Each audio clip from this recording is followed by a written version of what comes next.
સભ્ય ચૈતરભાઈ વસાવા, નિરંજનભાઈ અને તમામ આમ આદમી પાર્ટીના કાર્યકર્તા બધાને મારા જોહાર, જય આદિવાસી।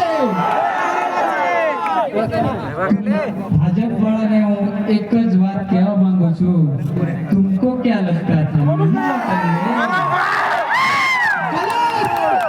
जब तक तोड़ेंगे नहीं छोड़ेंगे नहीं।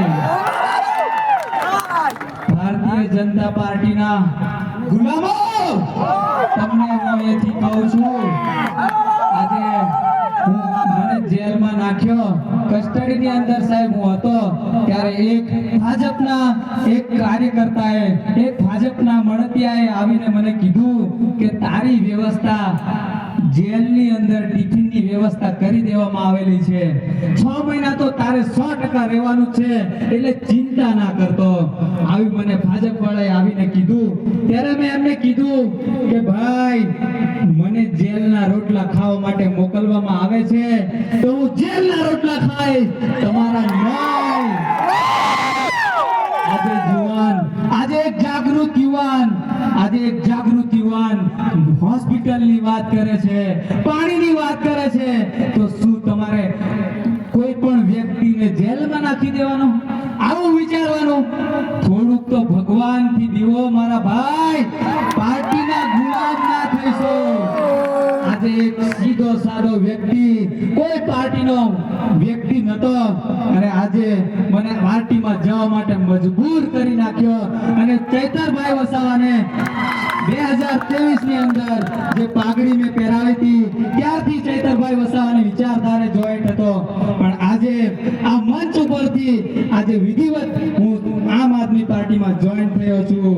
આજે મારા કવાંટના વિસ્તારની વાત કરીએ તો રસ્તાઓની વાત કરીએ, પાણીની વાત કરીએ, ત્યારે ભાજપના નેતાઓને તેલ રેડાય છે, પેટમાં તેલ રેડાય છે દોસ્તો।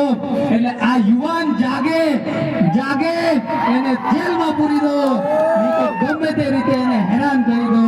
આપણા આંબા ડુંગરના જે સરપંચ છે એમને પણ એમની નોકરી છોડવા માટે મજબૂર કરી દીધા। એટલે આજે રાઠવા આદિવાસી બોલતો ના થાય એના તમામ પ્રયત્નો આ લોકો કરી રહ્યા છે દોસ્તો।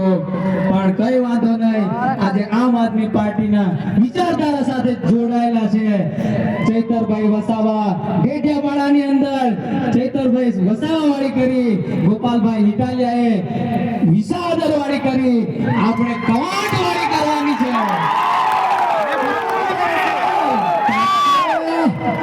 એટલે આ મંચસ્થ મહાનુભાવો આવેલા છે, એમની સાથે કામ કરીને કવાંટનું પરિવર્તન લાવવાનું છે દોસ્તો।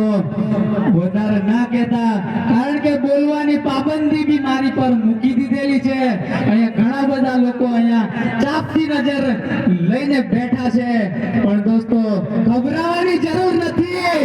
આ નાનો દેખાય છે પણ ઘણો બધો ભણેલો પણ છે અને તમારી સાથે રહેવા માટે તૈયાર છે દોસ્તો। આજની આ સભાની અંદર મારું સ્વાગત કર્યું, મને આમ આદમી આ પાર્ટીની અંદર સ્વાગત કર્યું તે બદલ ચૈતરભાઈ વસાવાનો આ શુભેચ્છા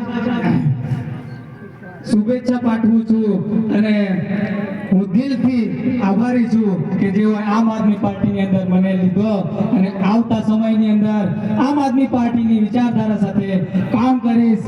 અને બસ જય હિન્દ, જય ભારત, જય આદિવાસી। ખૂબ ખૂબ ધન્યવાદ।